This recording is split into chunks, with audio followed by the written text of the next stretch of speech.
Bonjour, nous sommes les 3 élèves représentant le défi minier 2017 au Cégep de l'Abitibi-Témiscamingue. Bonjour, je m'appelle Myrna Ouillette, je vais me charger de vous présenter les étapes d'identification et de préparation du minerai. Bonjour, je m'appelle Danito. Pour ma part, je vous présenterai les résultats de notre première série d'essais.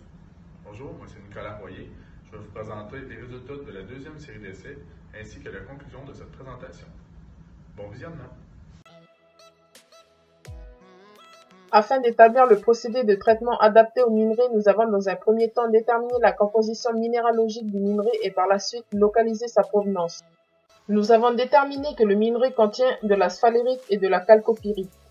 Ces informations nous ont permis de localiser la provenance du minerai dans les mines du nord du Québec. Afin de préciser l'origine du minerai, nous avons envoyé un échantillon de 500 g de minerai broyé durant 5 minutes dans 2 laboratoires d'analyse afin de connaître les teneurs en cuivre, zinc, or et argent. Nous avons utilisé le rapport de ressources de Glencore qui date du 31 décembre 2016 afin d'identifier la mine. D'après nos résultats, il semble que le minerai provienne de la mine Westmac-McLeod située à Matagami dans le nord du Québec à 283 km de Rouyn-Noranda. Pour produire nos concentrés de cuivre et de zinc, il fallait déterminer la maille de libération du minerai. Pour cela, nous avons procédé à l'étape de préparation du minerai afin de pouvoir le broyer pour les essais de flottation. Étant donné que le minerai a déjà été concassé, nous avons utilisé le concasseur à cône pour amener le minerai à une granulométrie inférieure à 8 miles, soit 2380 microns.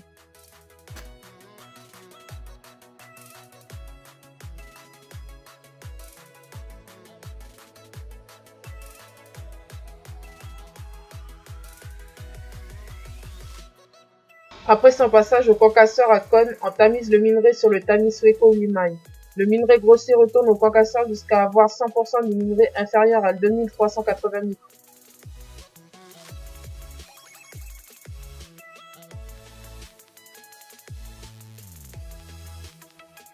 Pour finaliser l'étape de préparation du minerai, on utilise le diviseur rotatif afin d'obtenir 12 sacs d'échantillons de 2 kg de minerai.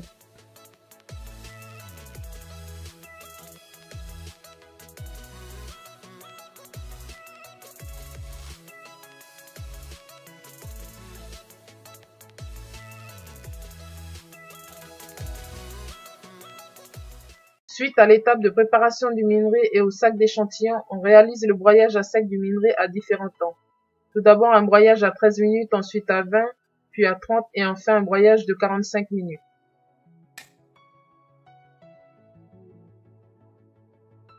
Après le broyage, on monte notre tour à tamis pour le tamisage au rotable durant 10 minutes. L'analyse granulométrique nous a permis de produire un graphique qui présente la relation entre la granulométrie et le temps de broyage.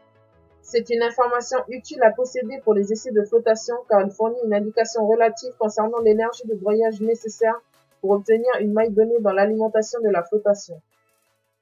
Nous pouvons maintenant commencer notre première série d'essais de flottation. Donc le document Cyanamide de la flotation qui est tiré du manuel de produits chimiques de l'industrie minière nous a beaucoup aidé dans la sélection et les dosages des réactifs. Donc pour les réactifs, nous aurons donc le mousson MIBC qui a été remplacé par le F507 par la suite, le collecteur 3418A pour la flottation du cuivre, le collecteur 3477A pour la flottation du zinc, l'activant sulfate de cuivre lors de la flottation du zinc et enfin de la chaux pour l'ajustement des pH. Donc dans cette première série d'essais, nous avons réalisé 3 essais cinétiques à 3 granulométries différentes. Donc un premier essai avec un broyage de 13 minutes pour obtenir un D80 de 75 microns. Un deuxième essai avec un broyage de 20 minutes pour obtenir un D80 de 53 microns. Et enfin, un troisième essai avec un broyage de 30 minutes pour obtenir un D80 de 37 microns. Donc après avoir lancé notre premier broyage de 13 minutes de notre premier essai, nous avons préparé tous nos réactifs. Allons voir ça en images.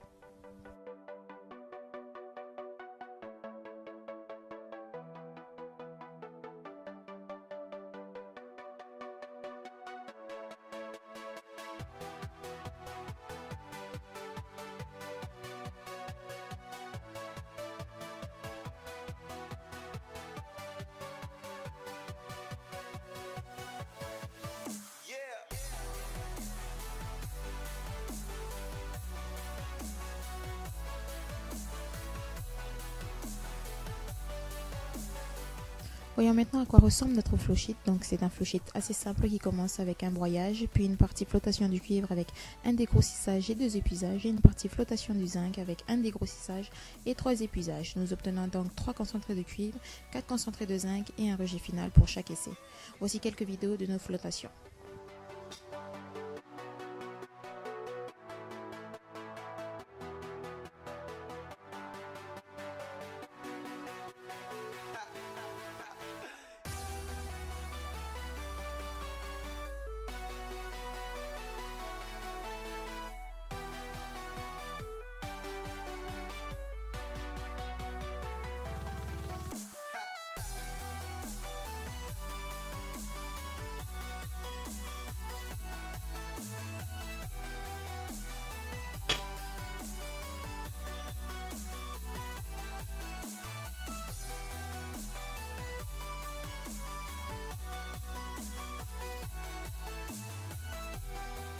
Les filtrations de l'ensemble des concentrés et du rejet final ont été réalisées au fur et à mesure par mes coéquipiers.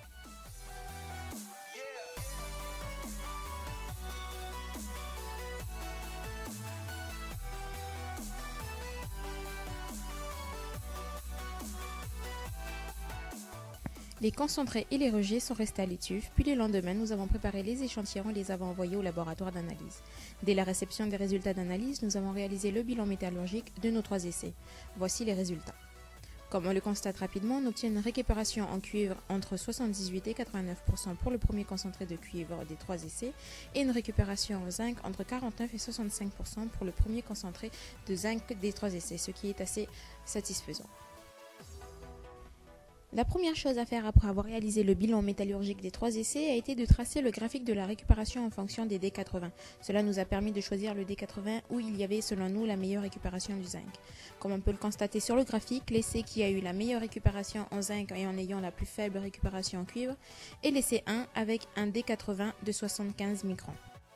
Maintenant que nous avons choisi le meilleur essai, nous pouvons analyser plus en détail le bilan métallurgique de l'essai 1. D'après les résultats, on constate que la teneur et la récupération en cuivre de le concentré 1 de cuivre est satisfaisant avec respectivement 6,72% de teneur et 78,1% de récupération. Il en est de même pour la teneur et la récupération en zinc du concentré 1 de zinc avec respectivement 59,30% de teneur et 49,4% de récupération. Le plus gros problème est la récupération du zinc dans les concentrés de cuivre. Afin de remédier à cette perte de zinc, nous avons décidé de mettre lors du broyage du sulfate de zinc afin de déprimer le zinc lors de la flottation du cuivre. On constate également que la récupération en cuivre du 3e concentré est relativement faible.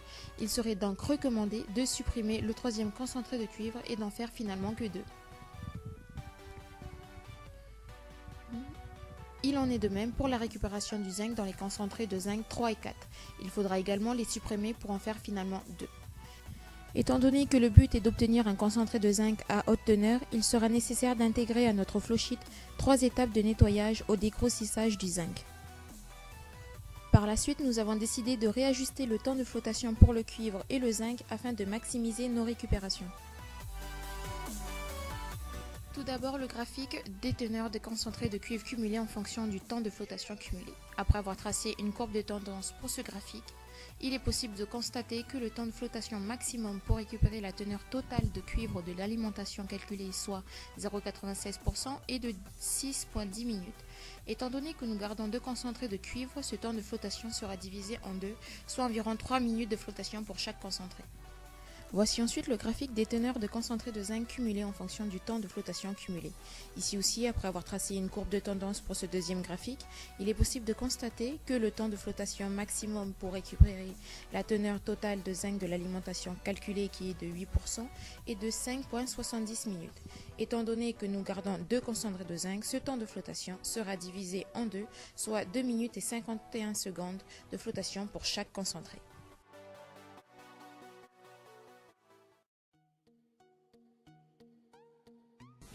Pour ma part, je traiterai les données que nous avons observées lors de la deuxième série de flottations. Dans un premier temps, je traiterai les modifications apportées au flowsheet suite à la première série d'essais. Par la suite, j'analyserai les modifications apportées pour ensuite présenter les résultats suite aux modifications. J'enchaînerai avec les recommandations pour terminer avec une conclusion globale de la présentation.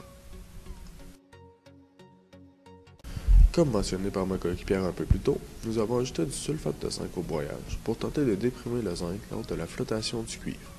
De plus, nous avons ajouté 3 nettoyages au dégrossissage du zinc pour ainsi enrichir le concentré final. Nous avons aussi décidé d'enlever 2 épuisages du zinc pour ainsi arriver à 2 concentrés de zinc. Nous allons maintenant voir un exemple de flottation du zinc.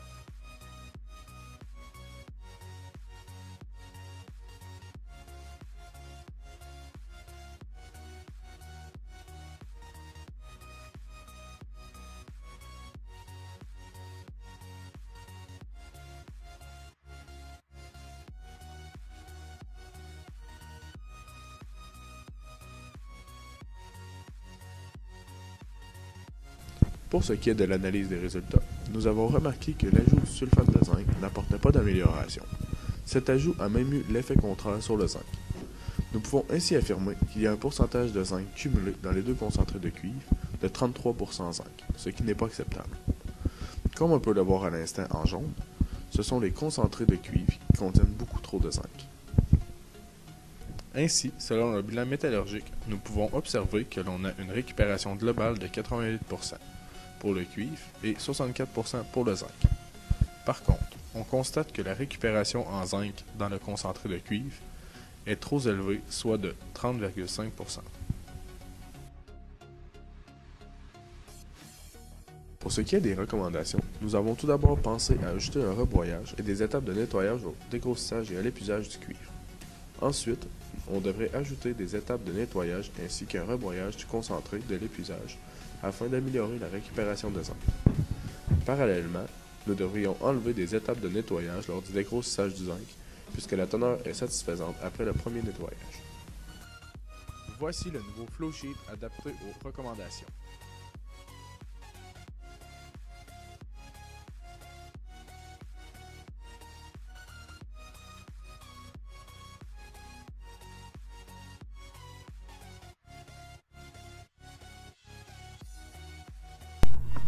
En conclusion, l'analyse révèle que l'on atteint une teneur de 64,6% de zinc dans le concentré final.